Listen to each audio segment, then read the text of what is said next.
Please join me as we come together as one and choose a better way to be. So now, let's begin with my Independence Report.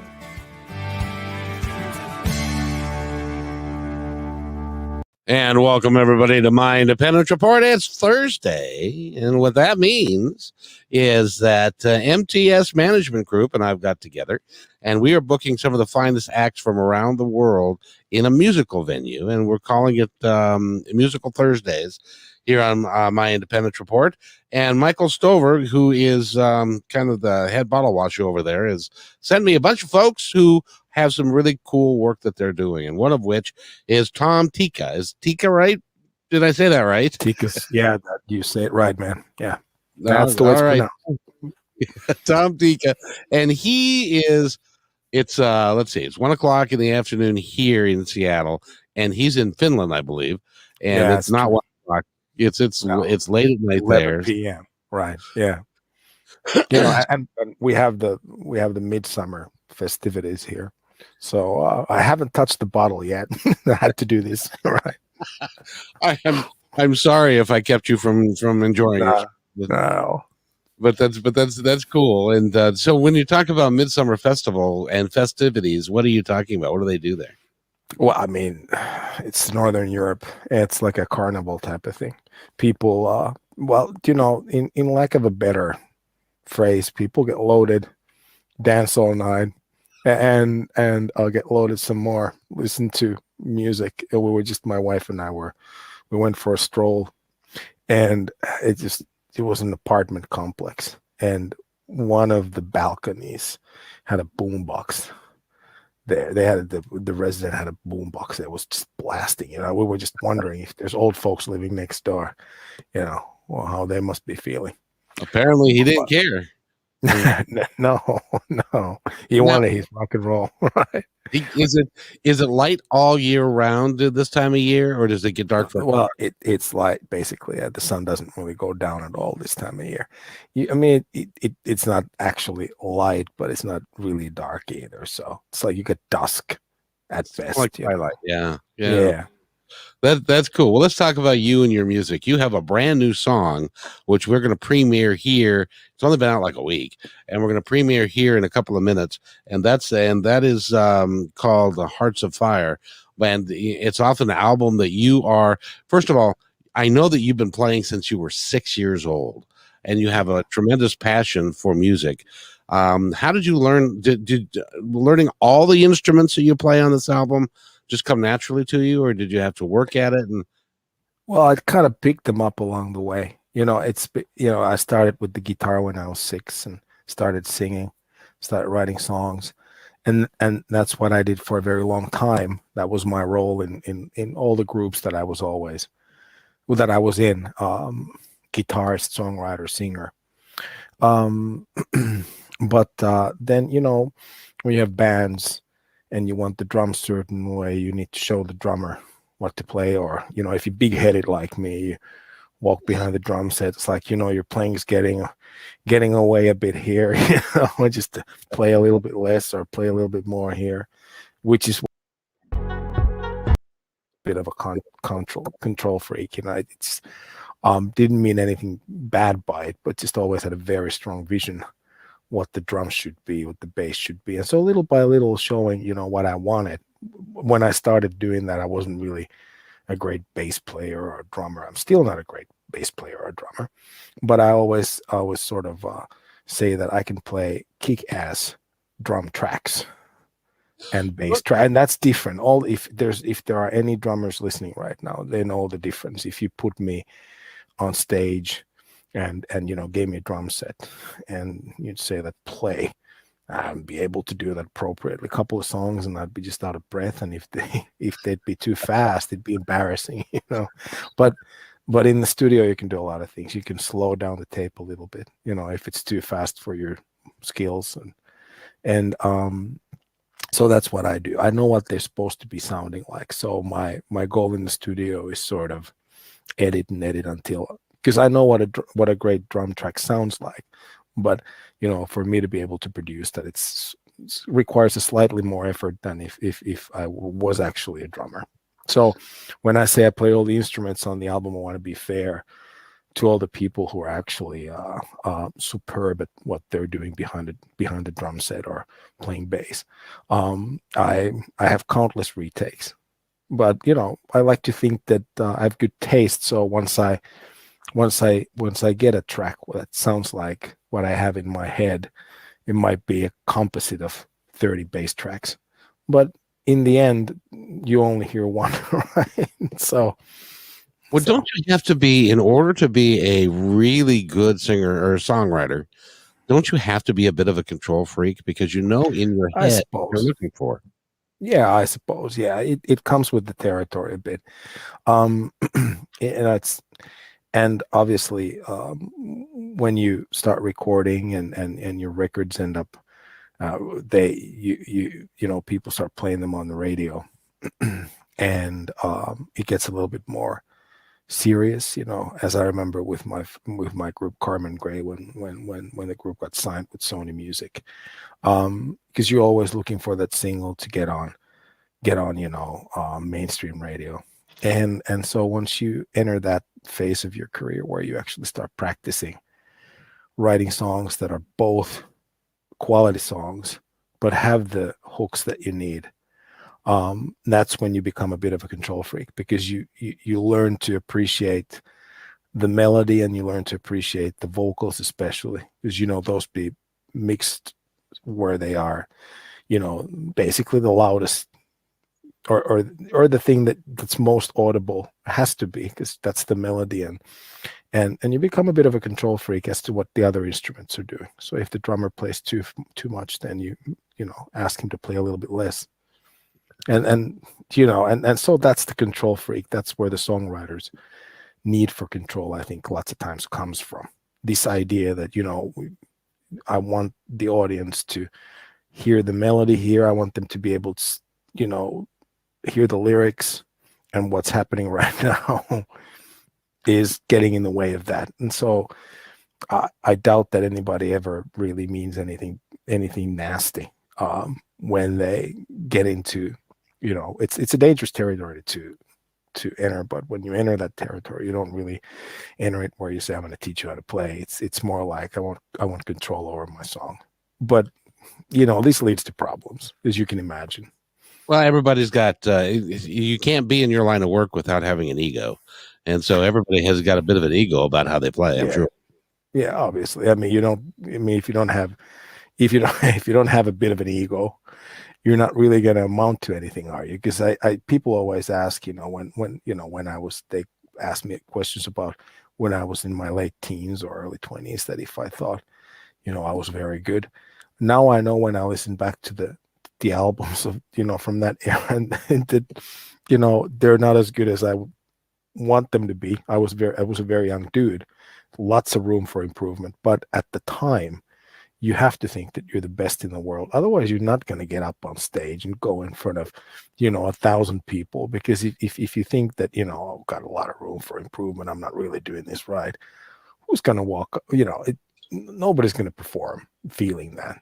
So I think that regardless of where you are, talent-wise or experience-wise, you always have to sort of be a little bit full of yourself to be able to give it your best. And if you know what I mean. Oh, absolutely. And now that group that you were part of, which is Carmen Gray, yeah, Carmen Gray. Now they had 3 albums and an EP, and they actually got a lot of airplay, didn't they? Yeah. It was wonderful, actually. Because one of the things that I miss from those times is that going on the bus and hearing your song on the radio, because they were playing those tracks a lot, and that was very special. You hop on a bus and, well, there's Gates of Loneliness, and that never gets old, by the way. Never ever. It's an incredible feeling. And as a matter of fact, I remember this one time when I went to buy an acoustic guitar for my son, my eldest son, and I was playing one of the riffs to test out the guitar in the store that I play on one of the albums, and the guy who was selling the guitars came to me. I said that, I know that's a good song, it's written by me, but it doesn't. That's not how you play the riff. Here's how you play it. And I'm like, no, you don't. I wrote that, and he just started laughing. He didn't believe me. right? And I didn't know who I was. And then I went to pay for the guitar, and he saw my name on the credit card. I was like, "My God, you actually wrote it." And I said, "That doesn't matter because it actually sounded better the way you did." you know, but it's like, don't tell anyone, because they're gonna kick me out of the band. And so Well, yeah. you were in your band, that band with your brother, weren't you? Weren't you co-writers? And I would actually present it as my brother's band because that's what it was. I kind of swam into it for many reasons, which I don't want to get into here. But yeah, first and foremost, that was my baby brother's band, who's also an enormous talent and well, one of the best guys I know, obviously. And but what a treat it was to experience it all with your brother, write all these songs, and because we did that for about a decade. And I think when we stopped writing together, it was time. I think it was getting a little bit where the competition as to who's going to get the next single was getting a little bit too, and I believe he got one more ultimately than I did. So, but it was getting a little bit, kind of, it's like we love each other. We always have, always will. But it's you can't divorce your brother, and you know this, right? Your brother's your brother. Even if you have a blood transfusion, you're still going to be your brother tomorrow, right? That's what we always. Yeah, that's what we always threaten each other. It's like, I'm going to have a blood transfusion tomorrow, It But was a friendly rivalry. it was a friendly rivalry, but it was also a rivalry that sort of started to eat us up a bit. So I think that we finished. It was 3 albums and 1 EP, and we finished exactly at the right time. I think it would have gone crazy had we not. And then there were like 3 years when we didn't really collaborate, which tells you a lot. I think it's enough said. But I mean, one of the good things is that we do write occasionally, and together. And as a matter of fact, on the new album that's going to come out in the fall, there's a song written by my brother and I, and which was sort of a it's nice to do these little reunions. And on EP that I've released in January, there's one that was written by my brother and I. And whenever we do come together, the old magic's there. It hasn't really gone anywhere. But I think it's the same thing as when you work too closely with somebody for too long, and you spend too much time with them, even if they're the best guy in the whole world, which he is.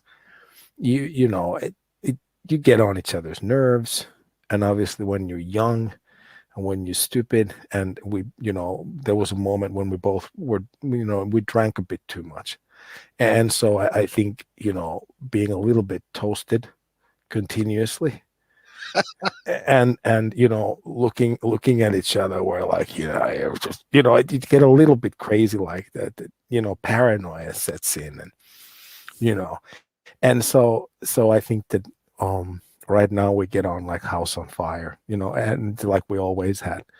We have kids now, we married, we're grown-ups, right? But at the Right. time, but there's so many great memories, regardless. Those were wonderful years, and wish I could relive them, but in a way, whenever I see him, I do. So, he Yeah. yeah. And you're moving to a new direction. You've got the song that you just released, which is called "Hearts on Fire," which we're going to play in just a second. And I understand we talked a little bit before the show that it's on Spotify. It's doing very well. It's starting to get some airplay in the United States and other places. So on FM stations. So that's really cool.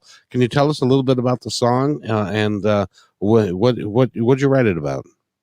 Well, when you're very young, I remember there was a group of guys. I was one of them, and when people are young, they always think in terms of, we're never going to be like our parents. Right. It's kind of like we're different. We're going to set the world on fire, and our parents are boring, and we will never be boring. It's almost like swearing that my dad lost his hair. I'm never going to lose my hair. Well, look at this.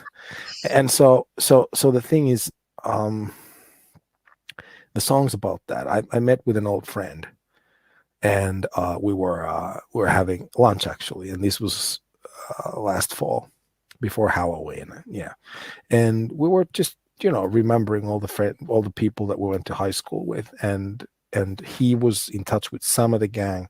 I was in touch with the people he wasn't in touch with, and so we were just kind of like filling each other in as to what was happening in these folks' lives, and we came to the conclusion that everybody's their dad. Everybody, just like it's we were laughing because he was the one who first said, I met Steve, it's just like his dad. Do you remember what his dad looked like? And I'm like, oh my God, I do. I remember. He's just like his dad. And so that the song came basically from that. And that's why it's got a list of my friends and their names, Matt's in therapy, and Steve's married, and Ken hates his wife, and Steve married money, Ken hates his wife, and Art's in jail. And so it's a list of Art doesn't exist. I wouldn't put anybody's name there who's actually gone to jail, but well, Art exists, but sadly he's one of the folks that I was very close with who passed away, so it was a safe name to put in there. But he never went to jail. He was a stand-up guy, but I do know somebody who actually is in jail right now. So he was one of our friends when we went to high school. So people take these different, when you're young, it seems like your life is going to go on like that forever. Everything's going to be great. And then when you get to my age, you realize that what the hell happened? It weren't we supposed to be like, presidents and, in Congress and what have you, big ass lawyers, but life doesn't turn out like that. And at the end of the lunch, my friend said to me that I haven't changed. Obviously, I have changed, but he felt that I haven't changed because I was making music when I went to high school, and I'm still making music. But obviously, that was a long time ago. And had we had more time, because we had been eating lunch already at that point for 3 hours, and the wives were starting to call. It's like, who's going to pick up the kids from the soccer practice? So we had to, it's like we got to go. But but that's what the song is about: how we change, how we evolve, how we grow. Sometimes we get lucky and life takes us this way. Sometimes we get unlucky and life takes us that way. And that's really what the song's about. And obviously me saying that I still love life. I still love music. I still love the same things as I did when I was 16 or 17. I haven't really changed all that much, but obviously I'd like to think that I'm a bit more mature than I was when I was 16, Well, I will tell you that from my perspective, you're I still a young like man. the Beatles, man. Oh well, yeah. Huh? I'm still, it's like somewhere in the middle there, Exactly. This is Tom Tikka, and the name of the song is Hearts on Fire. I put this together myself. I hope you like it.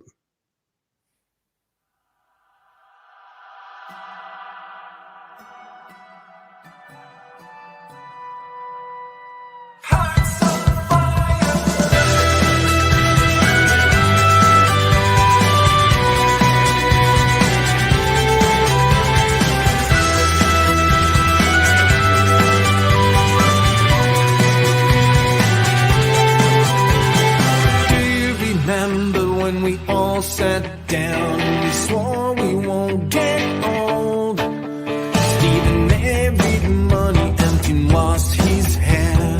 Jake's heart has turned cold, and I've been bought and sold.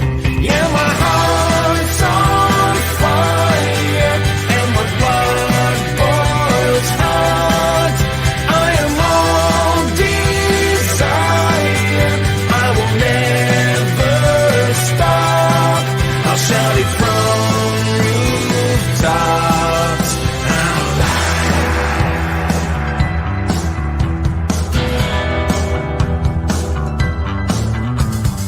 Did I mention Ken hates his wife, but just in secrecy? Bob got fired and Art's in jail. Matt's in therapy. It all sounds just like me. Yeah, my heart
And that is Tom Tikka, and the song is Hearts on Fire. I submit to you, young man, that is a song that you could not have written when you were 16 years old because you didn't have the life experience to do it. And that is a great piece right there.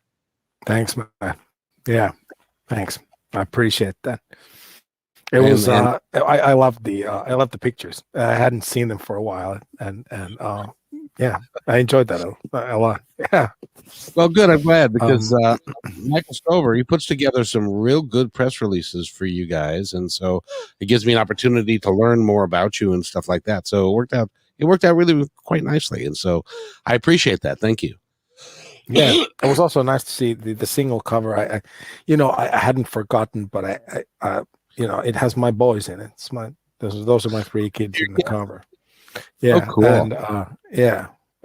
It was actually Michael's idea to get my kids involved and have the soccer ball there, and which I thought was a great idea. So yeah, it was. And by the way, I love the drumming on that. So thanks, man. Thanks. Yeah.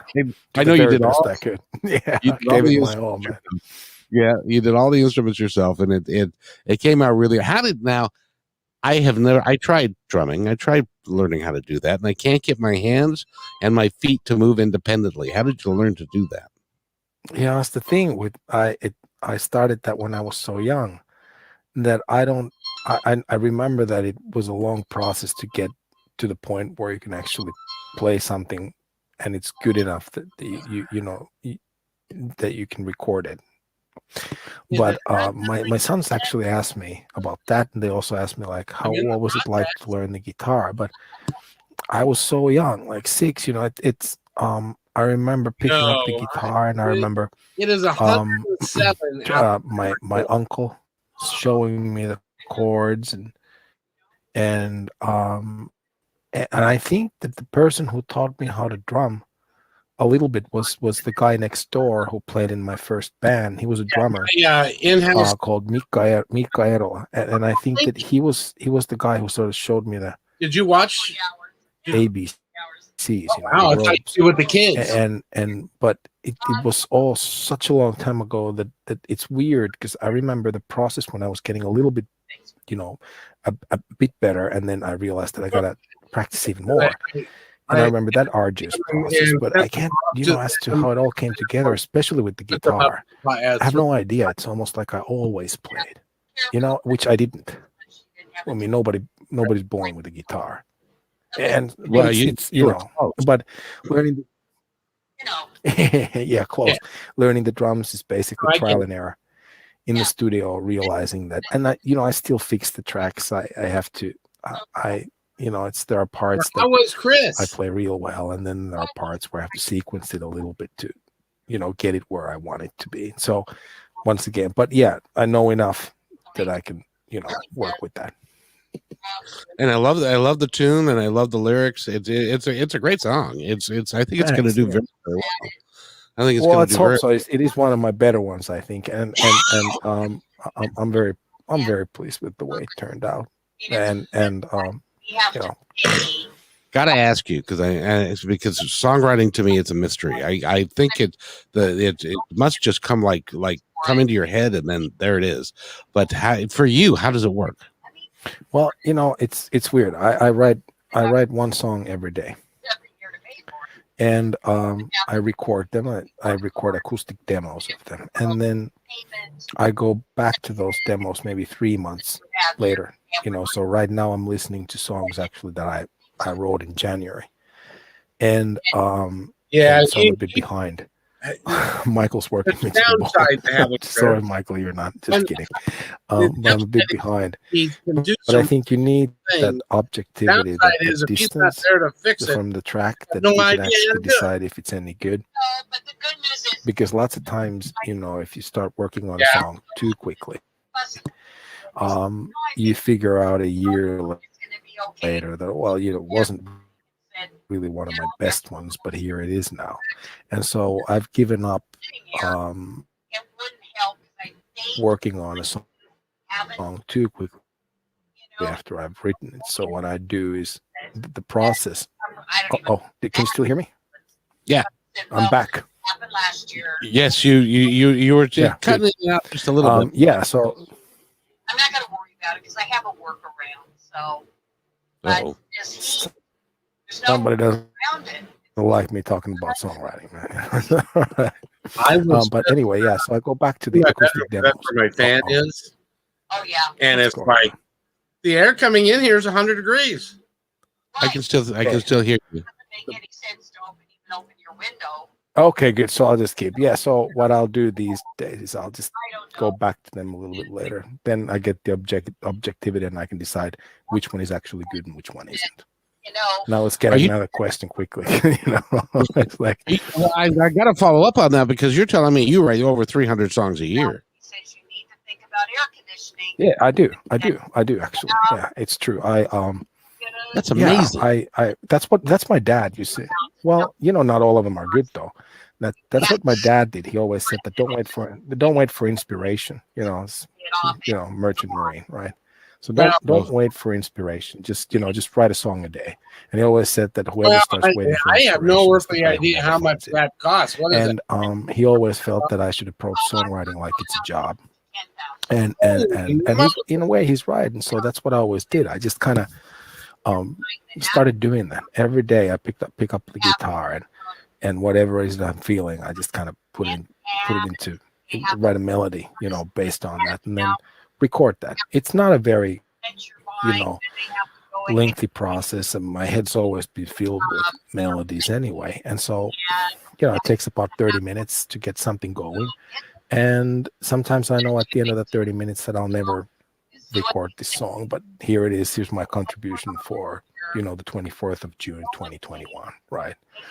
But then every once in a while you get this sense that, oh man, this is really good, and then when you come back to it, you kind of hone it a little bit. I usually don't write middle eights when I just write the verse and the chorus, just these basic building blocks. And then if they sound great still after a couple of months, then I'll return to them and finish them. But obviously not everything gets recorded, because if it's 365 songs a year. Now, of course, I'm going to be. Well, so you just the best ones. You've been doing this a long time, and you also have been performing live for a long time. I wanted to ask, what's it like for the band when you guys have 1,000 people in the audience or 2,000 people in the audience, and then you're walking up onto the stage? It must be a real rush. It must be a real high. Well, it's scary as hell. And this is very simple. And because you never know how it's going to go. And you always have it in your head that maybe my voice is going to fail me. Maybe tonight's the night, And you can never really control it. That's part of the charm. And I think that once you get through that first song, it'll all be good. But you don't even need to. The funny part is that you don't even need the 10,000 people in the audience, because with COVID, I started doing these live gigs, right, and on camera, right, like this, just playing here, which is weird because you don't get that interaction. So, you got to bring your best moves to the table without anybody rooting you on, right? And the only people, you just see your own stupid face, just if you're looking at the camera, it's like, can you do it? And I'm like, what the heck? But even that, even if you're in the comfort of your own home, it's still scary. Oh, I can only imagine, because it's like being on stage as an actor or whatever, because there's so many variables involved. You don't know what's about to happen, and if somebody screws up and stuff. So, once you get the first one out of the way, and especially if you're live and people are reacting to it positively, then and people are causing it. So what's the future hold for you? Are you going to be a single artist? Are you going to join a band again? What are you going to do? Well, the impersonators are a duo, but I mean, it's so that'll keep going. And then there's Tom Tikka and the Missing Hubcaps. I think those are the two projects that I'll keep working on. It took forever to get Carmen Gray off the ground. It took even longer to get the impersonators off the ground. And Tom Tikka and the Missing Hubcaps, it's actually, I've built it on the back of Carmen Gray and the impersonators. There won't be a fourth one. These are the projects that I'm going to be involved with. And to until the unforeseeable future. I don't Never works for me. I don't see myself becoming just Tom Tikka, And then we change it. It doesn't work or for me either because joining another when I band. tell her she will not believe. I think that might be still a young man, but depending on who's looking at me, By the way, depends on totally on that. But by the way, have you start a noticed band. in I've that done it. conversation Done that a couple of times, and she it's great, but it's is also a lot starting of to work. struggle with language? As a solo artist, especially if you play everything yourself, Struggle. you get exactly what you want. And I think that even though not old, I'm at an age where I want things the way I want them. I don't know. And touring, especially when you got kids, Drag you. it can be really hard. No, I mean that's you want to. Once you're a certain age, you have kids and you're married, you kind of want to stay off the road because that's where. Oh, all I the love stupid these shit gets done. three-way. I think that also if you spend a lot of time away from home, you really don't know where home is anymore. And who really wants that anymore? I got a 4-year-old and a 6-year-old sleeping downstairs. I want to spend time with them. I don't want to eat mints off pillows at hotels that I've seen too many of them anyway. Yeah, I used to travel for a living, so I know exactly what you're saying. But yeah, it's lonely existence. It really is, especially when you've got preteens. Wait till they become teenage boys, then you're going to want to be around all the time. Oh yeah.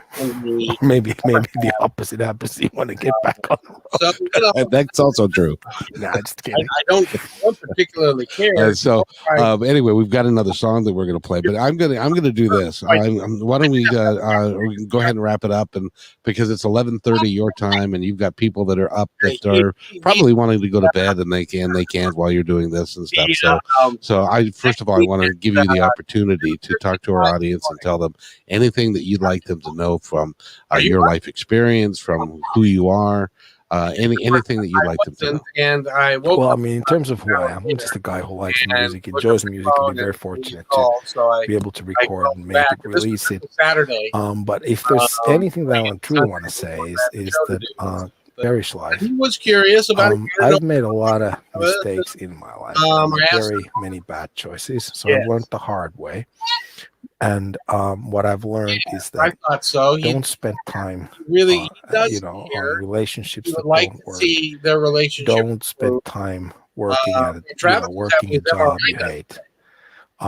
It all goes by so fast. I was visiting my dad's grave the other day, and I was impressed. It just doctor called. I wish I had spent even more time with him as an adult. I think that one of the things we fail to understand when we're a bit younger is that it will all come to an end. And if you put your time towards something that isn't ultimately going to make you happy, what do you got at the end of the day? Nothing. So, I want to quote Abe Lincoln. It's not the years in your life that count, but life in your years. And I think that's the best quote ever because, it's so very true. Whether it is, whether you're a songwriter, a garbage man, a pilot, CEO, CFO, none of these things really matter because at the end of the day, we're just people who are either happy or unhappy. And I think that, if there's anything that I've learned is that, if you have a choice, which lots of times we do in the Western world, we're very fortunate. Choose to be happy. Just get rid of stuff that makes you unhappy. Enjoy the days you have left. Hopefully, they're plentiful, and just keep changing when something isn't exactly right for you. Just toss it out the window. Find something that is. That's the message I want to leave. That's what Hearts on Fire is ultimately about. And that's where I am at right now, figuring out that, I've had an incredibly cool life, great life, but number one, I could have been a better man and I could have made better choices. But from now on, I'll try to just do that, live smarter, Can I tell you that you are a really cool dude? I have to tell you. Hey, man, thanks. I love the message, and you're absolutely right. Is you got to live your passion, and you have to live with passion every day. And that will make you a happy guy. And it also is a great example for your kids. Hey, thanks. That's awfully kind of you to say that, man. I appreciate that. Well, you've been through the wars. You came out the other side. You're still got music in your heart. You got a beautiful wife, couple of kids. Life is good, and you deserve it. You really do. Thanks. Life is good. Yes, indeed. So we're going to play on our way out. We're going to play Working Class Voodoo. Do you want to set that up for us before we go? It's a phrase that my granddad used. He was sort of he was nobility. He was a nobleman and married just a working class girl and got ostracized for that. But he kind of always had this notion of working. My dad was very blue collar. Extremely, but he always had this notion of working class, complaining but not doing anything about it, which isn't exactly true, but that was his view, and I don't really endorse that view. But that emancipation he used to call working class voodoo. It's like sticking needles into dolls but not really doing actively anything to change. It's bad mouthing, politicians politicians that, decision makers this, decision makers that, just getting drunk and complaining. And he always that was his definition of working class voodoo, and hence the song. That's sort of to honor my granddad's memory. We've been talking with Tom Tikka, and when the album comes out in the fall, will you come back?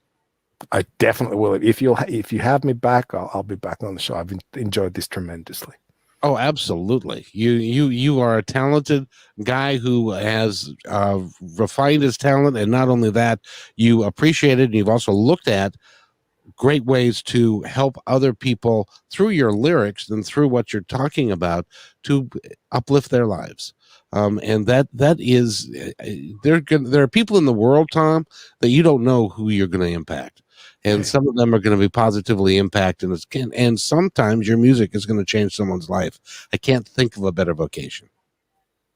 Nicely put, man. I really hope that's the case. And I'll tell you, if you'll have me back on the show in the fall when the album comes out, I'll tell you what camel milk tastes like. Oh God! One of my best adventures from when I was 21. But I'll have to wait until the fall. It's kind of a cliffhanger here going. Yeah, absolutely. Camel milk, really? Oh, yeah. We've been talking with Tom Tikka, and he's got a brand new EP out, which is Hearts on Fire.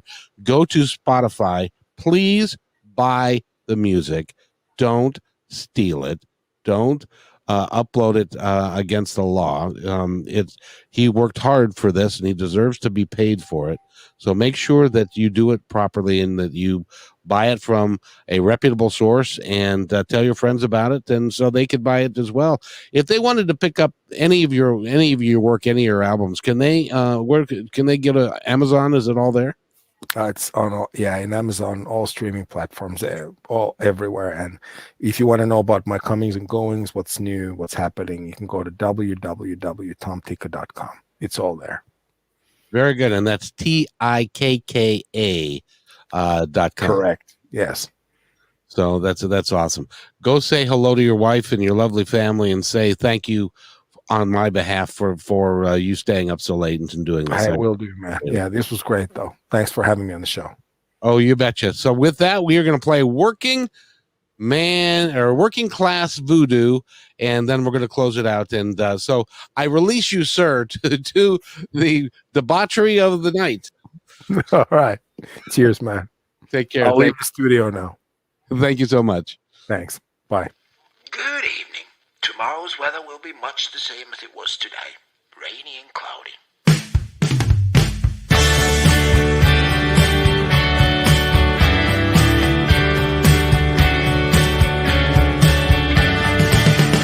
I guess Mona Lisa smiles.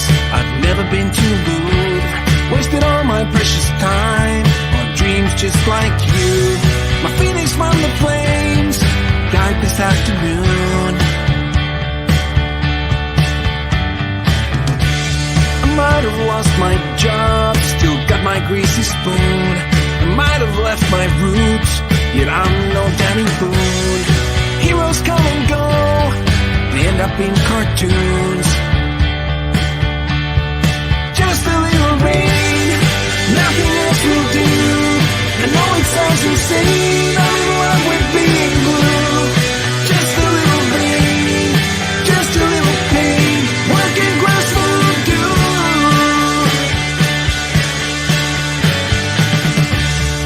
Marriage is just like inhaling helium. First it takes you high, then paints your face with gloom.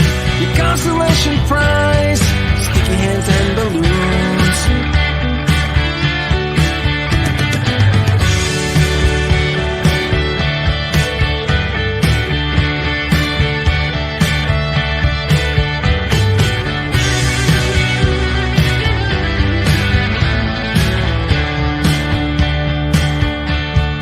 Just a little rain, nothing else will do. I know it sounds insane, I'm in love with being blue. Just a little rain, just a little pain, working class will do.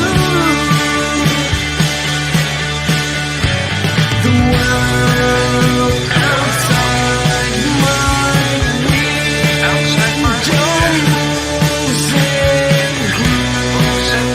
Come on my couch, down with the blues.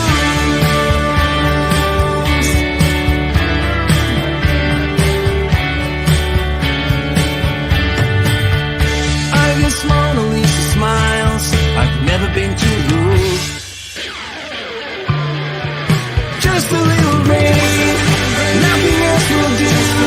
I know it sounds insane, I'm in love with being blue. Just a little rain, just a little pain, working class will do. Just a little rain, nothing else will do. I know it sounds insane, I'm in love with being blue. Just a little rain, just a little pain, working class will do.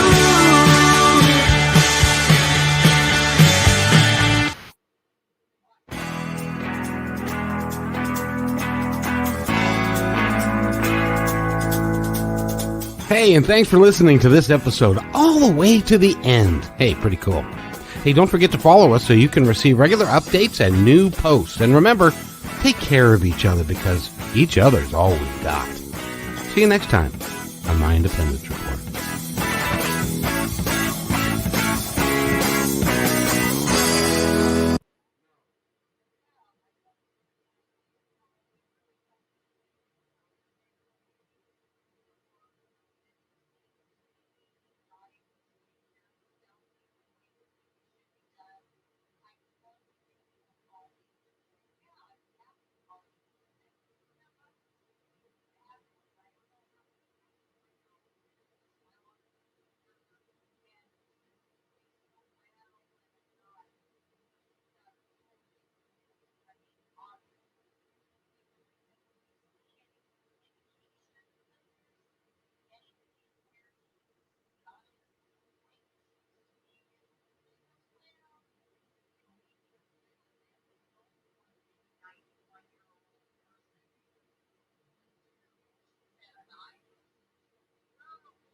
Well, I just pray to the good Lord that she's able to stay where she is for a long period of time until he decides that it's time to take her home. Because goodness gracious, you're right. If she goes into assisted living, that's $120,000 a year.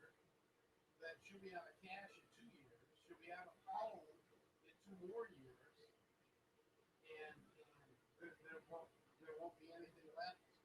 And she's so if she lives to be 5 years more, which is 97, 96 or 97, she's not going to have any money, and we don't have any money to support her.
want 5 years of solvency, and it's 120, or actually that's probably low. It's probably closer after taxes and everything else. It's probably more like 140,000. And so at 140, that's 280. That's five. No, 4 years is 560, and that's about all she got. So she doesn't have $750,000. Well, she's got what, 300,000 plus a house? Yeah. Well, that's if the house sells nets are 350. But that's still 650. No, it's going to be. It would be very, very difficult.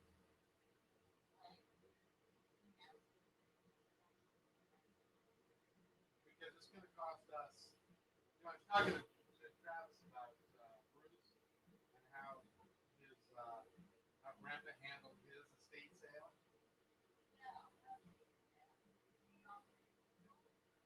No, the medical bills were understanding. Bruce gone. There was no next kin that they could assign that to because there was no signature on it. So that they would have to write all the medical bills off. And but still, Bruce had a couple of Harley Davidson motorcycles. Yeah. And when you do an estate sale and you include everything in the estate sale, you have got no floor. Meaning you can't say this motorcycle is worth $5,000. We'll take minimum bid of $5,000 a pop. They tried that, nobody bid on it, so they went to 4. Then nobody bid on that, so they went to 3. It ended up that both Harleys sold for less than $3,000. And they were worth like 10. And then of course they had buckets of silverware and bedding and fans and all that stuff. Those went literally for pennies on the dollar.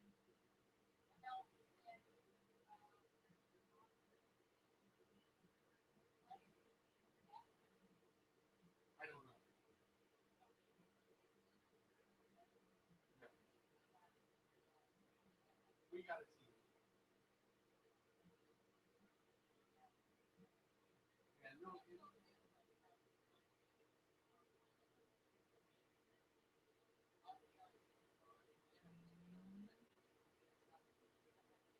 it was so weird because he had always, had as much money as he wanted. He always thought of himself as being generous and having and stuff. But when it came down to the house, because remember, he sold the house as well. Yeah, they had a house, and so they were able to get some money out of the house. And Travis clearly wanted one of the Harleys. He was only 13, but we were going to put it in the garage because Travis wanted it, and Bruce would have wanted him to have it. And Grandpa got greedy. And it is amazing to me that he was so adamant against Travis getting a bicycle or a motorcycle. Of course, yeah, he did. But he said, no, Travis is only 13. It'll sit there and rot for 3 years. I might as well sell it, get the money out of it. But if he would have said, well, I'll sell this one, we'll combine the two, save the money, and then when you're 16 or 17, we'll buy you a motorcycle. But they didn't have it. But no, and they never shared with. It's amazing. Jennifer hasn't shared with the kids what they left her. They never shared with Jennifer what Bruce left. So it really was. It's a sick situation overall. But they all tended to say that's what it is. Wow. And it was sad. Yeah, Well, man. I've got to Yeah, money is. The root of all evil, as they say. Yes, it is. Hi, my name is Kevin McDonald, and I'm declaring my independence. Independence from what? Why, negative thoughts and energy, of course. Chief among them, hate, division, and fear. You see, I know that we're all one, and together we can solve any problem, save our planet and each other. Please, join me as we come together as one and choose a better way to be. So now, let's begin with my independence report.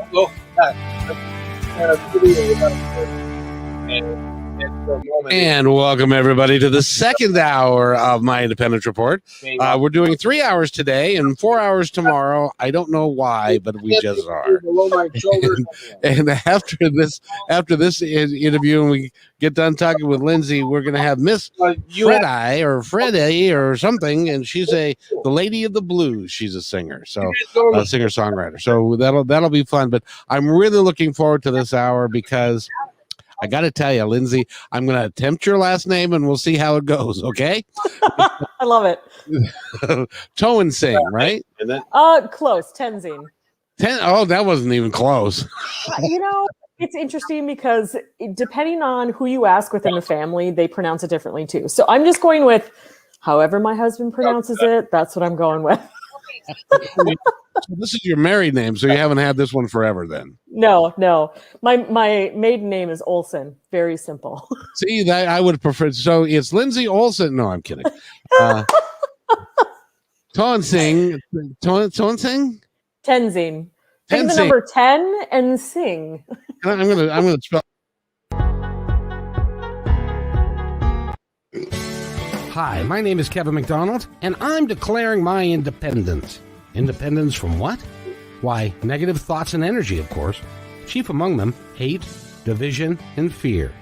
You see, I know that we're all one, and together we can solve any problem, save our planet and each other. Please, join me as we come together as one and choose a better way to be. So now, let's begin with my independence report.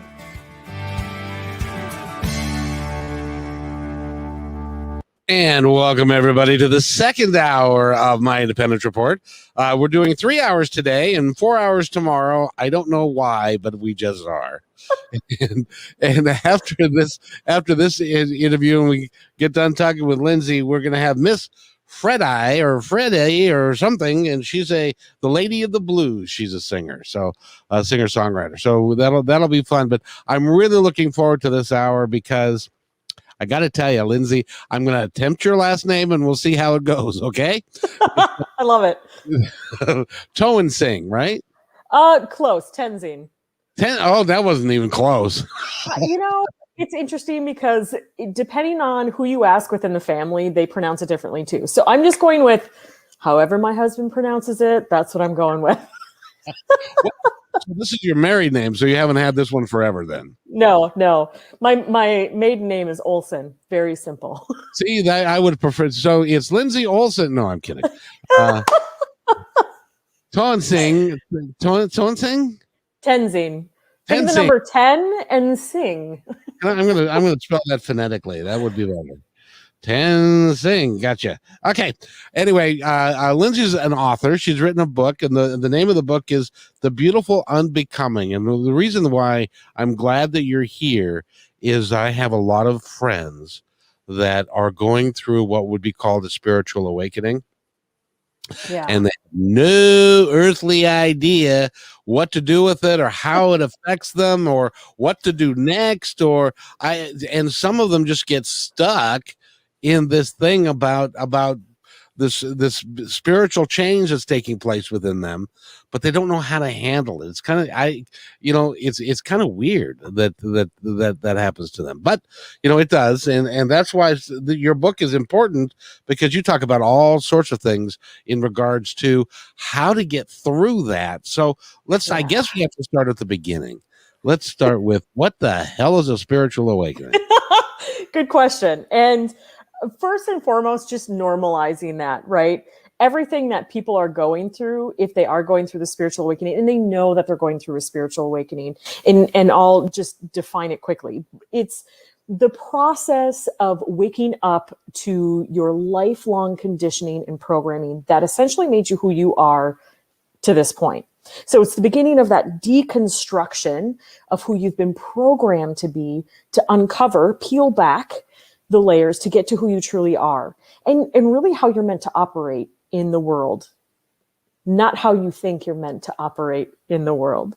And so it's the path to the authentic self, to personal power, to personal freedom, to personal responsibility, and greater connection to the divine. And of course, after it's all said and done, hopefully you're living this beautifully authentic, inspired life. And so it's so normal when people are going through this that they don't know what the hell is going on, who to talk to, because nobody's talking about, I shouldn't say nobody, more and more people are, especially with 2020. But it's, I wrote this book in 2020 knowing that it was a catalyst for collective awakening. Is it true? It's been my experience that it seems like every person that I know that's on the planet that I personally know, they are going through a period of time when they're going, is this all there is? What am I truly supposed to be doing? And how do I act on that to get that done? Do you find that that is part of our human experience as we're getting, as we get some experience in the world, then we decide, God, is this it? Is this all it? Yes, 100%. And it's interesting because it can happen at different stages for people. So some people talk about, I'm going through a midlife crisis or a quarter life crisis, or they're going through a divorce or a major breakup, or they get fired from a job that they wrap their identity in. And that can be the catalyst to start going, wait a minute, what am I doing with my life? But it can also happen, and the people that I work with more often than not, they've kind of reached that point in their life where they achieved all the things, everything, that they were told from their families, from society, etc. This is what I should do. These things, this path will make me happy. And they're waking up going, I'm miserable. What is this? There's nothing wrong, right? First world problems. There's nothing wrong. But at the end of the day, they're still miserable with their job. They may be miserable in their relationship. They may be miserable in every aspect of their life. And so it may be a crumbling that happens, or it may be this more gradual waking up of, there's got to be more to life than this 9 to 5 or 9 to 9, as many people are overworked. And that's the beginning. What's my purpose? What is the meaning of all this? Why am I doing this? What exactly?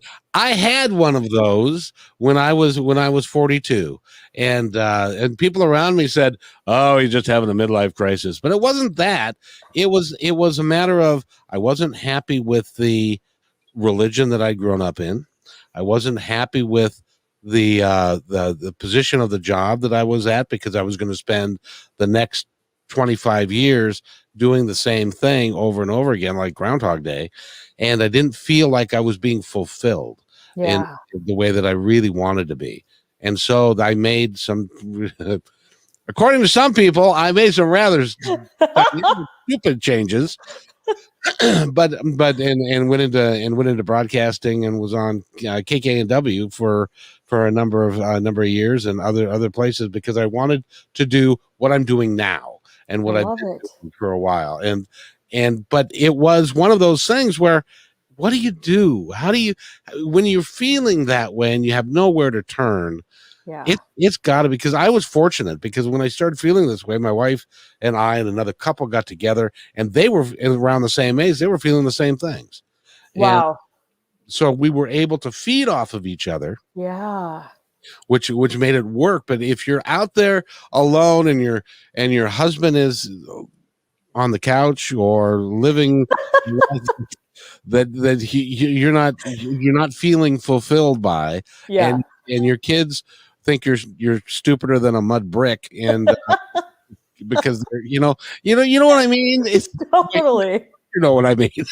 Yeah. No, and in my situation, unlike your situation where you fortunately were able to build that community, you had people who were going through this as well. So you were able to kind of bounce things off of each other, know that you're not crazy, know that, yeah, these changes may seem, stupid or whatever, but you have people who are supporting you to help kind of offset the resistance from other people. And for me, when I started going through this, of course, it was similar, where it was like, well, maybe you just need a vacation. Maybe you just need a new job.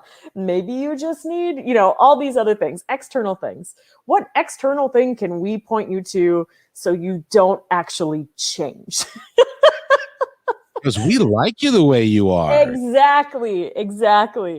And it's one of those things where, as you're starting to unravel these belief systems, and so even I outline in The Beautiful Unbecoming, the first step is really getting clear on your beliefs. And it's understanding that right, wrong, or indifferent, our beliefs were programmed from our caretakers, who were programmed by their caretakers, who were programmed by their caretakers. And we have generational beliefs that may or may not actually be our own, that may or may not actually work for us. So the people we hung out with, the people we dated, the people we married, the jobs we had, the path we took may or may not be authentic to us, but we did the right thing. So first step is kind of unraveling all that and questioning those things. And then I talk about getting clear on your values, and specifically coming up with your top 5 values. And I think I say, even if you can get to your top 10, that's pretty good, because most people have a hard time even identifying that. But the point of values is not just, yes, integrity is important to me, but it's a North Star. It's a way for you to decide, this thing, this person, this job, this place, whatever it may be, does it fit within my value system? No? Great. I'm going to move on, so that I continue to make room for the things that are aligned with my authentic self, and let go of the things that are no longer aligned. And from there, it's also super important. I feel like I'm getting long-winded, so feel free to cut me off at any point in time, Kevin. No, you're good. I'm taking notes. Sounds good. And then with that, it's finding that community, finding your people. So I talk about the joy inventory list and The Beautiful Unbecoming. Oftentimes there were things that we did when we were children that give us clues to what our purpose is and what's going to bring us meaning and fulfillment in the future. You are absolutely, you're dead on right. It is amazing how, because when you said that, it reminded me, because I've always been a bit of a performer, and it reminded me when I was like 8 years old, and I was in Cub Scouts, and my mom got me to do a monologue for the blue and gold dinner. It was the big dinner for everybody. Wow. And a monologue, which is, if you don't know what a monologue is, it's something where you're on stage by yourself, you've got nothing, and you're acting out a scene. And I did it, and I just absolutely loved it. And I'll never forget sitting in front of our house one day, and there was a part that I could have gone and tried out for in a movie, or I could play baseball. And I had to make the decision of which one to do. I chose baseball and gave up the acting, but Wow. I came back to it years later. Yeah. And you're right. When I was a kid, that was what turned my crank. Yeah. And I gave it up. Yeah. I love, though, that you're coming back to it, right? And that was part of, when you hit 42 and went, wait a minute, what am I doing here? I don't want to keep doing the same thing every day. Groundhog's Day is not for me. And so you found the things that really resonated with you. And I can't remember who said this. I actually saw this on a episode of Somebody Feed Phil, which is a very delightful foodie show. But they were talking about the architecture, and the woman had said, if you want to create anything exciting, you have to be excited about it. And I think that's such an incredible, powerful way to live life. Do the things that make you excited. Don't do the things that you feel like you need to, because then you're going to be drained, you're going to be tired, you're going to be crabby, you're going to be resentful. It's going to feel heavy. If you do the things that make you excited, pretty soon the whole world opens up to you in a magical, incredible way. You're right. You're right. Because I grew up with Okay, I got married at 25. She was 21. We had 2 kids. We had a house. I had a good job. I had a career and all of that. And at one point it was like, that ain't enough, kids. That just ain't enough. I need more. And I need to, and so, now, and I want you to address this too, because I know you've talked about this before as well. And that is that even though when you're making this change, it's not necessarily a smooth transition. It can be a rather bumpy ride. Oh, yes. Oh, yes. And so I kind of bucket everything under this resistance category. And resistance not only comes from within, but it comes on the outside too, from the people that we are surrounded by. And we talked about this a little bit right at the beginning. People want you to stay the way you are. They're comfortable with that. You be you, Kevin. Keep being you, because I love you just the way you are. And if you change, does that mean I have to change? Does that mean I need to look at the way I'm doing things? And oh, by the way, that paycheck really is nice to have. Totally. Oh my God. And then the guilt that comes, right? There's so much guilt when you have everything, right? Why would you want to change your life? You have everything. You can do whatever you want, whenever you want. You have the beautiful home and the great paying job and the amazing partner. Why would you ever want to change anything?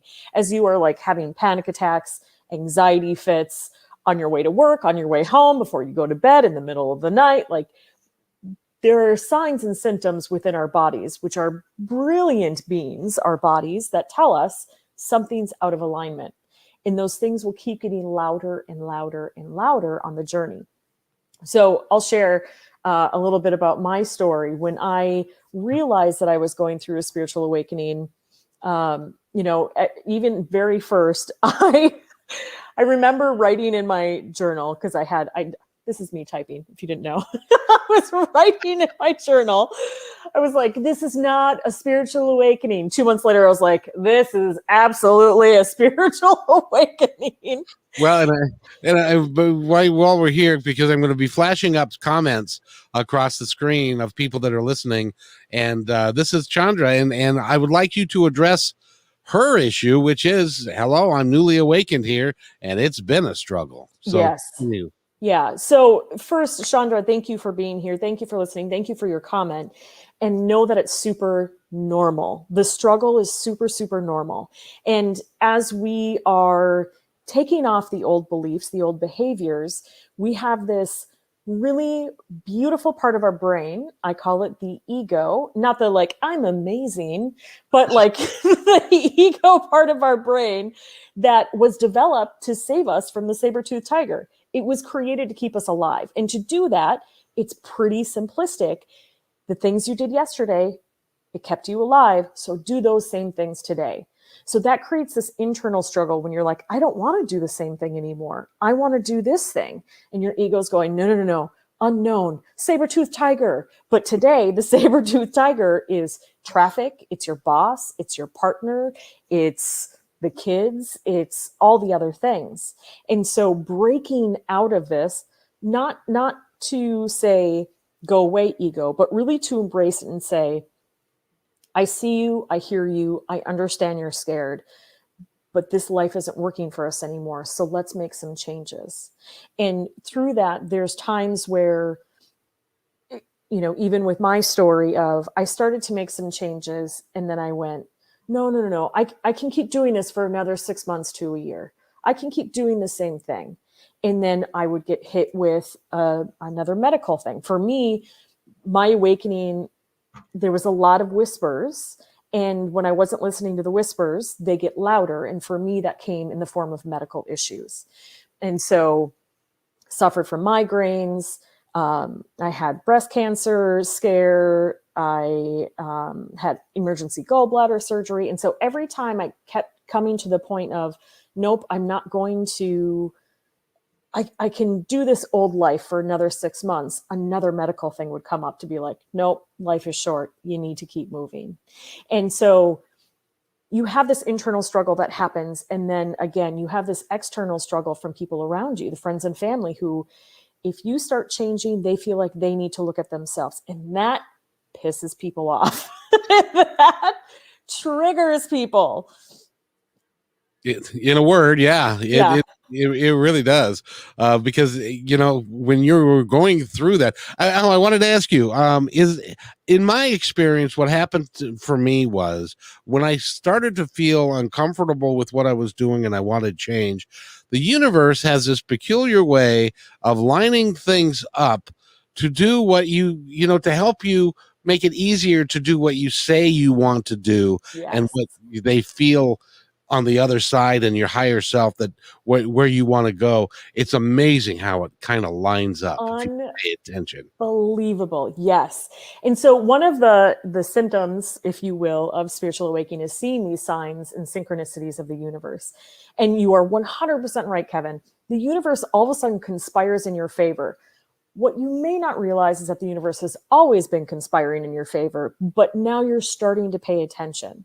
Exactly. And so I even share with people, when I first left corporate and went into coaching full time, I had 6 months of money saved up to get me through those 6 months. I was like, if I don't have some paying clients by then, I'm never going to make it, and I'm going to have to go back to corporate. Long story, less long. A lot of moves, a lot of changes, a lot of debt was paid off, and things ended up working out to where suddenly I had a lot more runway. Instead of hustling like I've always done to try to make things happen, I got to sit back and go, how do I want to create this business?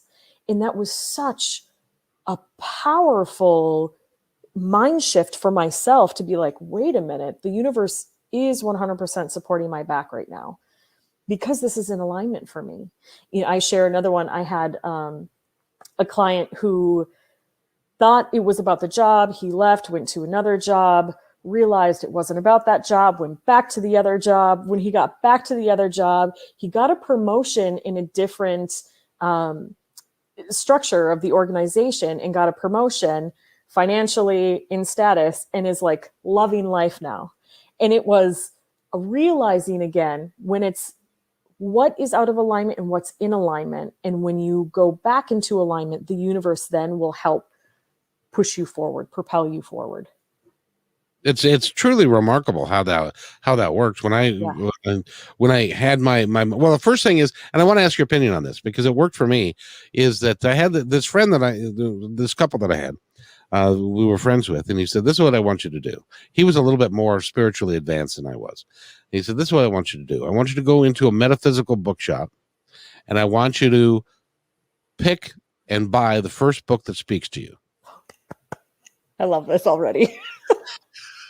So I did, and it was like which led to, it was Journey of Souls by Dr. Michael Newton, and it's about life between lives and what happens after we die, and that we're setting ourselves up. It was kind of a blueprint of what we were on the other side and how we came here and so forth. So it was like, okay, that makes total sense. And then somebody else came to me and said, you might like this Conversation with God thing that Neil Donald Walsh has done, and I think you might find that interesting. And so I read that and it was like, all right, I get it now. It makes sense to me. Yeah, it's super funny you say that. I was at East West Bookshop up in Seattle, and as I was I was standing there at checkout getting some things, probably sage and whatnot, and a book literally fell off the shelf. Literally fell off the shelf. And it was a Carl Jung book. I have it sitting over there. It's like Man and His Symbols, I think. I'm trying to read it. Anyway, but so I got it and I read it, and same thing. It was just like, whoa, this makes so much sense to me. And it talks about, how different symbols, whether in our dreams, whether in life, the synchronicities that happen. Carl Jung, synchronicities is one of his concepts. It's incredible how the universe will start giving you those tips, those signs, those random things of books falling off the shelf, or an amazing friend suggesting just whatever book you find, go and do it. Because teachers come also in many forms. They come in the form of a book. They come in the form of our friends. They come in the form of our family members. They come in many different ways. And so just following those things I keep saying the path becomes clearer with each step you take. You just have to take a step. And the next one appears, and the next one appears, and the next one appears. And sometimes it can take years for those steps to appear. Yes. In my case, I got all excited. This friend got all excited about doing a TV show and talking about spirituality and all of the things that we were discovering. We couldn't do TV, but we could do radio. And we fell in love with the medium of radio, and I loved what I was doing. And so I as it turned out, another synchronicity, the job that I had, the company was bought by somebody else. They were downsizing. I was going to keep my job, but they were moving everything to Portland. And so and at the same moment, KKNW was flipping format from a news format to a block programming format, so I could go on there 5 days a week, 2 hours a day. Wow. And talk about what I wanted to talk about, which was spirituality and all of that. And it cost me some money to do that, but I thought that I could with unemployment and stuff, I thought that I could make it work. I did that for 10 months. And then unfortunately I got into debt with that and I couldn't continue. And so I had to go back to work. And of course, in the meantime, my wife and my marriage ended. I lost my house. A bunch of other stuff went on, but I went to work for King County Metro for 11 years. So I drove a bus, and which righted my financial ship. And then I was moving I live in Bow Lake, 55 plus community, which is virtually right down the street from you. And and I was moving into my house and my little place, and I I fell and tore my rotator cuff. Oh my gosh. Had to have surgery on that. And then I fell again.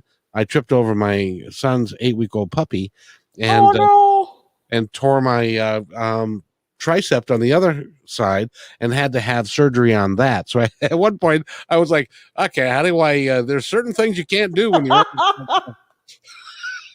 and how am I going to get that done? So in any event, I won't just share the details, but anyway, it made it impossible for me to continue driving a bus. But my goal was that I wanted to do what I'm doing today full time. And I wanted to do it because I could talk to people like you that can help people like Sandra, who, let's see what she says here. I'm really hoping mine goes faster than a year or years, lots, or at least to get past the phase I'm in. I'm trying hard to work on patience. Yeah. Go ahead and answer that. Yeah. Okay, good. I was like, can I address that? So there's a couple things, Chandra, that I just want to normalize. The journey of spiritual awakening and a spiritual path is lifelong. There are going to be seasons, if you will. There's going to be ups, there's going to be downs. And my best advice for anyone going through this, when we become aware of what's going on within us internally, emotionally, energetically, physical sensations. I always talk about the body, energy, emotions. When we lovingly accept what's going on, so we're not trying to push it away, we're not trying to get rid of it. When we truly accept it, there's an integration that happens because what we resist persists, what we accept shifts. And that is one of the most powerful lessons that I've had on my journey and through my training and my personal experience.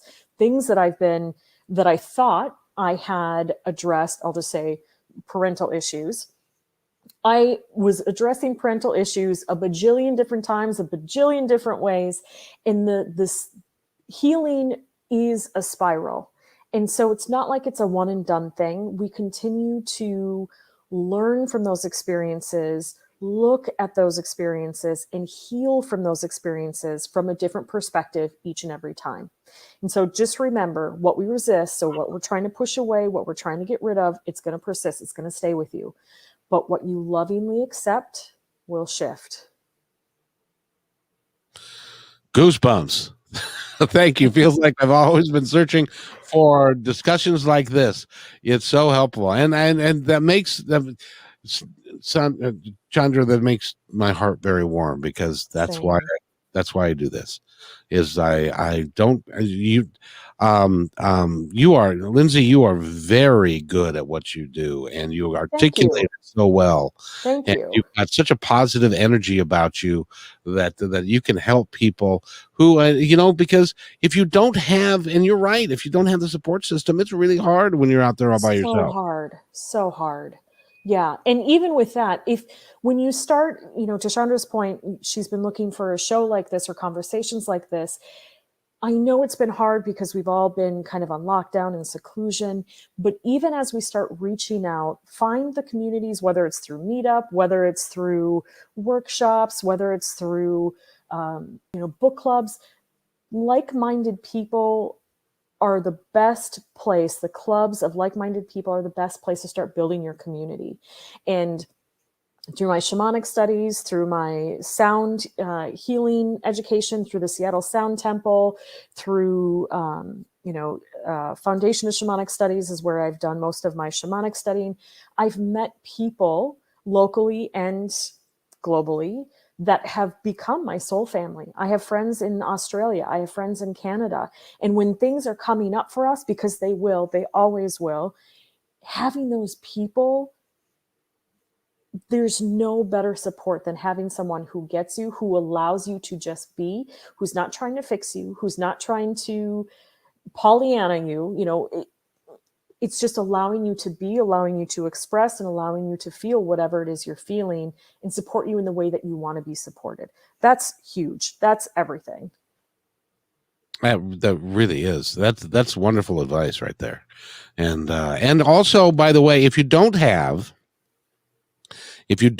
a group of people around you, a great place to start is to pick up her book, which is The Beautiful Unbecoming, because will give you the courage. And it takes a measure of courage to step outside of what you've always been when it looks like it's a big dark hole out there and you're not sure what's going to happen. Yeah. Am I right in that? Yeah, definitely. And I think the other thing is there's a lot of books out there around self-help and things. The Beautiful Unbecoming is a workbook. It has the tools in there to help you deconstruct some of these things, to help you identify your North Star, your values, to help you identify the things that are going to excite you, the joy inventory list. It gives you ideas on how you can navigate these things and work through these things. And I also call out in there, it's really important to understand this book and myself, I'm not a licensed therapist. I am a transformational coach. So if you are in a position where you feel like self-harm or the world would be better off without you, it's important that you get the appropriate help out there.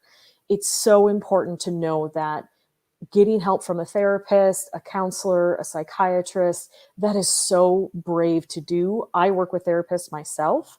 I also have a coach myself, and I am a coach. So it's important to make sure you get the right support that you're looking for and that you want. And so, yes, the book is a great tool to help people. And of course, if people read the book and they want additional support, please reach out to me and let's talk what that might look like. By the way, she is local.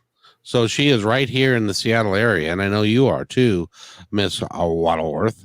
And because you can reach out to her and stuff. I'm struck. I talk to a lot of people, as you can imagine. I'm doing like 10 or 15 podcasts a week, and so I've got, like I said, 4 tomorrow, 3 today. But you're very gifted. Did you know that? I don't even know how to answer that question. Thank you so much. And I don't know. I'm just me, I guess. No, you are very gifted. You've got a very positive mindset about you, and you know, excuse the expression, you know your shit, girl. Thank you. I am a lifelong learner. I am a lifelong explorer. And I live and breathe this stuff. I don't just talk about it and teach it. I live this way. And I think that's a big difference for some people, is that this isn't just a thing out there that I talk about. Like, this is my way of being. And she wants to know if you have a Facebook business page. I don't have a Facebook business page, but my page is, it's either just Lindsay Tenzing, like IG, it's Lindsay Tenzing. And on Facebook, it might be Lindsay KRT. I should know this better, and I don't. Well, just go look up Lindsay Toensing. Yes. On Facebook, and I'm sure her pages will come up at one point in time. And speaking of which, I just had a thought that would be a great way for you to build a like-minded community on Facebook where people can get together and you can work with them around the world and help them do that. Yeah, that's amazing. I do have a small private group called the Magical Maven Collective. And right now there's just 30 of us, but it's mostly people that I've known professionally or in school or things like that, who we do come together to talk about different things around spirituality, around metaphysics. Sometimes I do readings on there. So great point. Thank you, Kevin. And thank you, Chandra. The Magical Maven Collective is a tiny community, but please, if you are interested, please request to be invited or to join, and I will invite you in. Question for you. You said readings. When you do readings, what do you do? Yeah, great question. So it's very interesting. I am an intuitive medium and an energy healer. So when I do my energy healings, which is a combination of Reiki, sound healing, and shamanic practices, I get information for people. And sometimes that is connecting with someone who's passed over. And sometimes I'm just getting images that I then share at the end of a session. And a lot of times it's validation. Sometimes it's like, here's what I'm feeling, because I'll also feel it within my body. I'll feel it somatically. So sometimes I'll feel physical pain. Sometimes I'll feel emotional pain. It depends. And then I also am an oracle guide. And so I do oracle readings, which is a combination of oracle cards, intuitive reading. And again, sometimes I have no control over who shows up when they show up. Sometimes I'll get people's loved ones from the other side who pop in. When you say oracle cards, are those different than tarot? Yes, great question. So the tarot card, regardless of what tarot deck you have, the imagery may be different, but the cards are always the same. You have the major and the minor arcanas. With oracle decks, I happen to have two right here. Oh, so, that's a surprise. I know, surprise. Colette Baron Reed is has been my oracle card teacher. And so each deck is different. There's a different number of cards. There's a different theme. There are different meanings. And so with oracle cards, I love them because each deck kind of has its own personality. And depending on what I'm doing a reading on or who I'm doing a reading for, if I need some tough love, I might grab this deck. If I need some more gentle love, I might grab this deck. And if it's really more about connecting with nature, I might grab my spiritual animal deck. And so just depending on what's coming forth. But yeah, very different, both equally fun. I'm much more well-versed in oracle than I am in tarot. I assume that because of your intuition gifts, that you incorporate that into your coaching practice. 100%. Yes. Yeah. And so it's interesting because, and I guess we haven't really talked about this. I come from the business world. So very logical, analytical, analysis, data, all of that good stuff. And so I spent nearly 17 years in corporate leading business and marketing strategy teams before I fully stepped into coaching. And yes, Kayla, love decks, right? So it may be an addiction. I haven't decided if I've crossed that line yet or not, but when it comes to my coaching, and even when I was leading teams, often my intuition would come in. And for a long time, I didn't really talk about it. I would just say, this is kind of what I'm getting.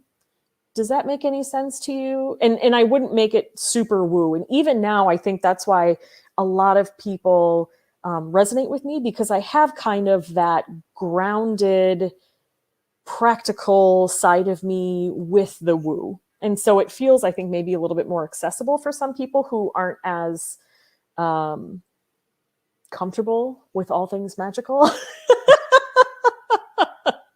But yes, in my coaching that I do now, it's very much, we do inner work before we do outer work. And I very much bring in anything that I'm getting from your energy, anything that I'm getting from visually, auditorily, or bodily sensations. And I do that often to challenge people because, people want to say one thing, such as, and I'll just use a super simple, everything's fine. Oh yeah, I'm fine. The week was fine. Everything was good. That's great. My life is perfect. Yeah. Yeah. And I'm like, weird, because what I'm getting in my body right now is a real tightness in my chest. I wonder what that's about. Are you feeling anything like that? And so sometimes I bring it in that way, and that kind of opens the door sometimes to be like, okay, yeah, actually I'm feeling a lot of anxiety in my chest, and here's what's going on. And so that's just one way in which I bring in my intuition into my work.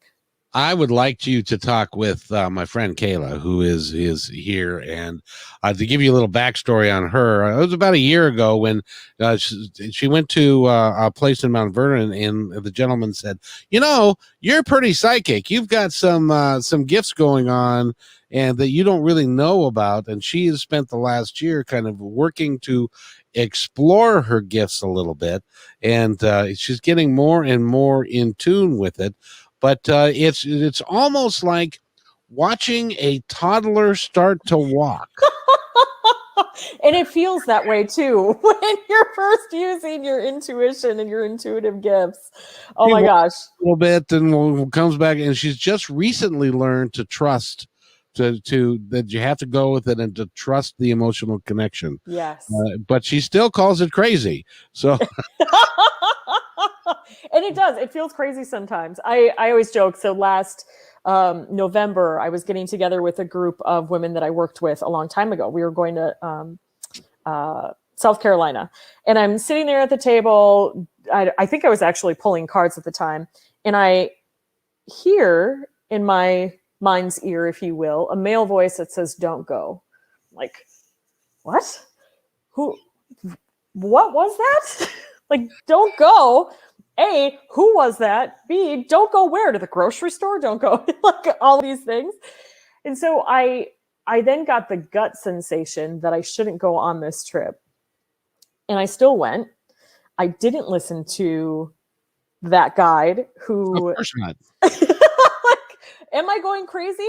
I feel like that was crazy. I heard a voice that I do not know. It's a disembodied voice. What is this? And that trip, trying to get out there was multiple plane changes, multiple flight cancellations on the way there and on the way back. I was like, now I know why I wasn't supposed to go. And have you ever done this? Have you ever been leaving your house and you get you better get this Yes. message, and now I used to ignore it. Now it's like, oh, all right. And I turn around and go get what I was supposed to get, because I got a feeling that I'm going to need it. I don't know why, but yes, it always works out. Yes, it's so good. It's so good. It's interesting too, because as I've been on this path, I studied human design. And so Robin Wynn was my human design teacher, and that allowed me to understand a lot more of how my intuition works and how I'm meant to operate in the world. And then on top of that, I connected with Jessica Babico, who was the one who actually helped me realize that I was a medium, because I had been resisting that my entire life. And I was like, no, I don't talk to dead people. That's not how it works for me. Like, I'm just seeing these images, or I might hear a laugh, or I might, hear an accent, but I'm not having a conversation with dead people. And she was like, that's how it works for you. I was like, what? No. And then all of a sudden, all of these memories come flooding in around how many other people were like, oh, you're a medium. Oh, you're a medium. Oh, you're a medium. Because I'd be like, oh, did somebody die here? The house that I bought with my ex-husband, we walk in and the first thing I say is, oh, did somebody die here? And my ex-husband's like, oh, ignore her. She just does this sometimes. He's an ex for a reason now, right? It is.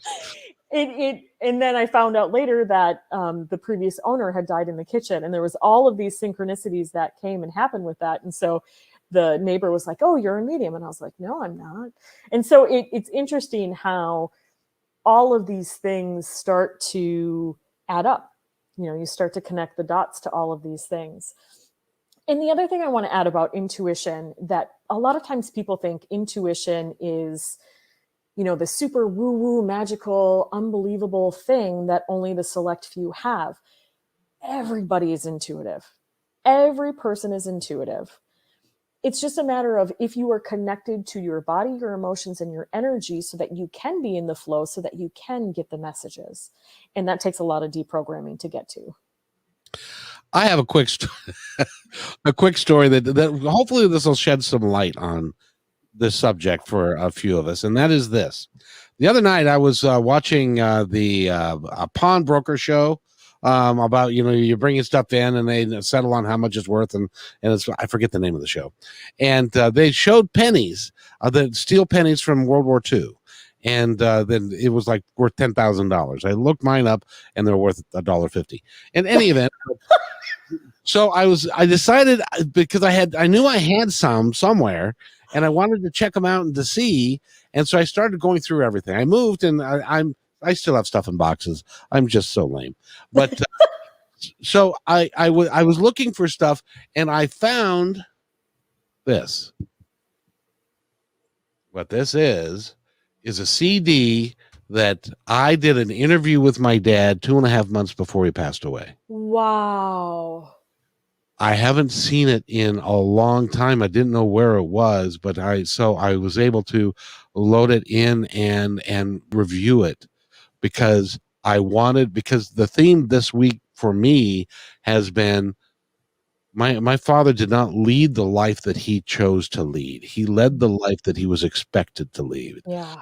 He had the kids, he had the wife, but he had to work 6 days a week to do it. Yeah. And it was, he never was satisfied. So if you're looking for your intuition, you might start looking for pennies and end up with a CD that you listen to that means something that is important for you to know at that particular time. So true. So very true. And two thoughts with that. One, I also think sometimes things like that happen when our passed on loved ones are trying to give us a message that we need to hear in that moment, right? And so also people think sometimes my intuition should talk to me in a very specific way, right? In my mind, mediumship, you see dead people. It's not necessarily the way it works. It's not like the Sixth Sense. Also, you may get things through a movie, a song on the radio. You may get things from a card from a friend, a recommendation for a book.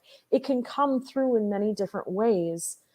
You just have to find out and pay attention, bring awareness to the ways in which your intuition works for you.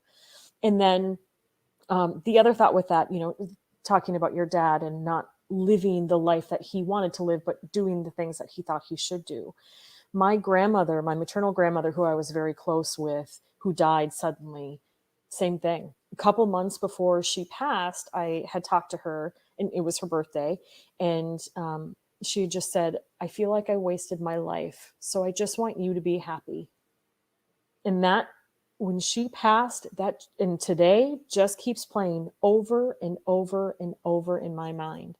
And so each time that I go, this is really hard, am I doing the right thing? I reconnect with, is this making me happy? Yes or no? No, let it go. Yes, keep going. And that's what that lesson taught me, was that he was trying from the other side. I believe, honestly, well, no, Yes. let me take that back. I know that he set it up because what he was saying to me was, thank you for doing what you're doing. Thank you for following your heart, and be proud of yourself because I'm proud of you. Yes. That's what he was telling me. Yeah. Full body goosebumps, arms, face, which for me that's my somatic sign that that's speaking truth. And I believe that. And I believe that I'm on the right path. And I believe that working with people like you I'm just thoroughly enthralled with you. I have to tell you, Thanks, Kevin. you are really, really talented at what you do. And you've got a great heart. And I would love for Kayla to give you a call because she is a toddler and Yes. she still as she's what a toddler that is walking and then they fall on their butt and it doesn't hurt them because they're wearing a diaper and stuff. But it's like, oh, then I got to get up but she's working. You know what I mean? Totally. Kayla, reach out to me. We'll connect. I also, I have it right now just because we recently moved. There's actually, you can't see, but to my right, a whole stack of boxes over here. Don't fall. Yeah, I know, right? Don't go this way. Otherwise, you're just going to tumble. But I was also teaching intuitive development class to help people, right? Especially those who are maybe coming from a more pragmatic background, who are interested in it, but are a little nervous about it. And so with my intuitive development class, I would help people through that. And one, it's building awareness. Two, start experimenting, having fun, and then practicing. Practice. And practice with things you don't even think that would make a difference. And so I've always done readings for people. And then I had, just as an example, I had a friend reach out and she was like, hey, we bought this new house down in the Carolinas and would love for you to do a reading on it. I was like, a reading on a house? I don't know if I can do that. So then, we did it. I connected in and I was like, I'm seeing like those crystal door handles on some, but not all. I'm seeing that there was a fire in the house. I'm seeing like all these different things. And so some of it, she was like, oh my God, yes. And so she literally picked up her laptop, walked through the house and showed me like where there were the crystal doorknobs on, where there were ones that were off. And the theme that kept coming up was like, restore it to its original glory, essentially. And so that's what her and her husband are doing. She's like, I don't know what the fire is. And then a couple weeks later, she reached out and she was like, we were cleaning out the pantry to redo it. And there are signs of fire back there. And so she was like, do you know how much you got right? And I was like, I am sometimes still amazed at what comes through. Yeah, it's incredible. I love it. And Chandra says, beautiful. I can still hear my grandmother's words in times of chaos. Go slow, when and where you can, Chandra. Yes, you're amazing, Lindsay. Oh, thank you, Chandra. And that's amazing. Go slow, when and where you can. Yeah, it's so important. This world will move so fast and you will get swept up in it if you allow yourself to be, but you have the power to slow down if you want to slow down. And I'm so excited because I get to talk to you more on Sunday. I know, me too.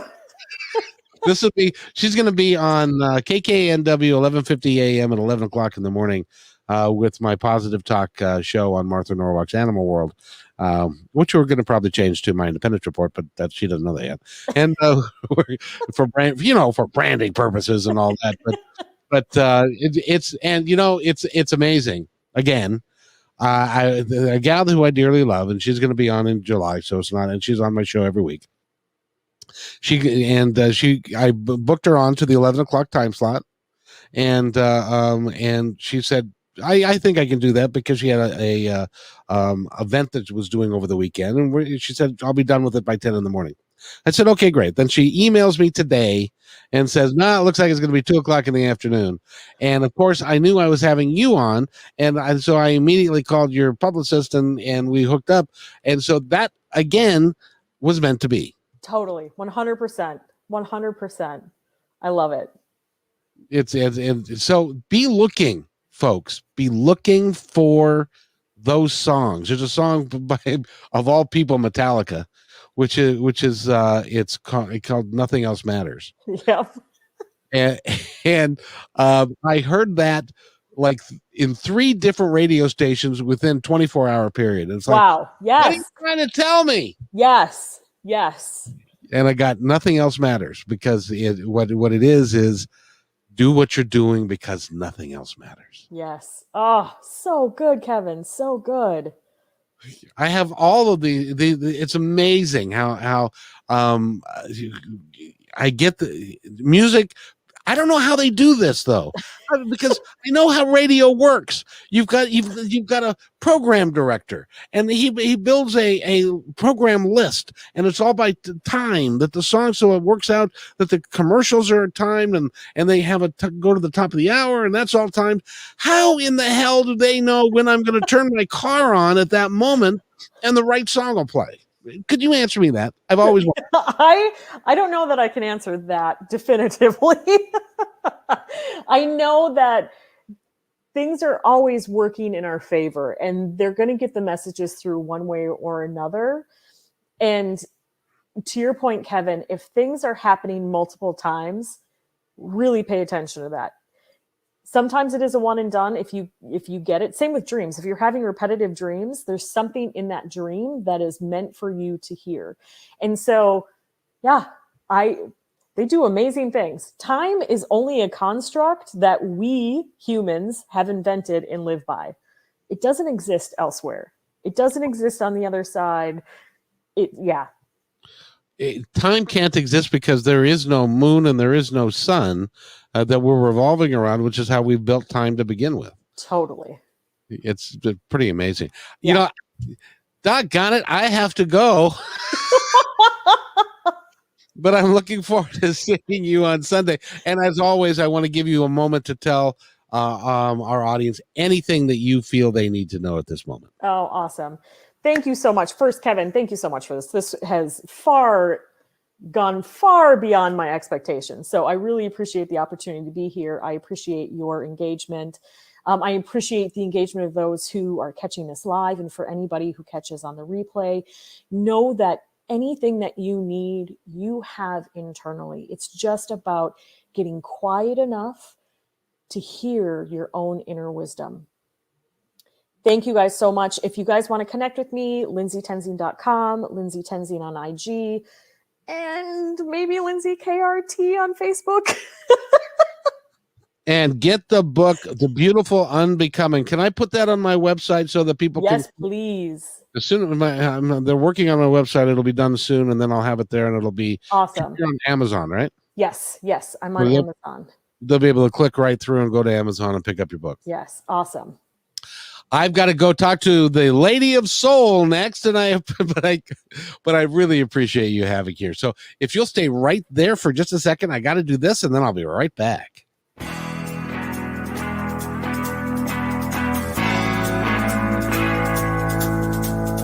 Hey, and thanks for listening to this episode all the way to the end. Hey, pretty cool. Hey, don't forget to follow us so you can receive regular updates and new posts. And remember, take care of each other because each other's all we've got. See you next time on My Independence Report.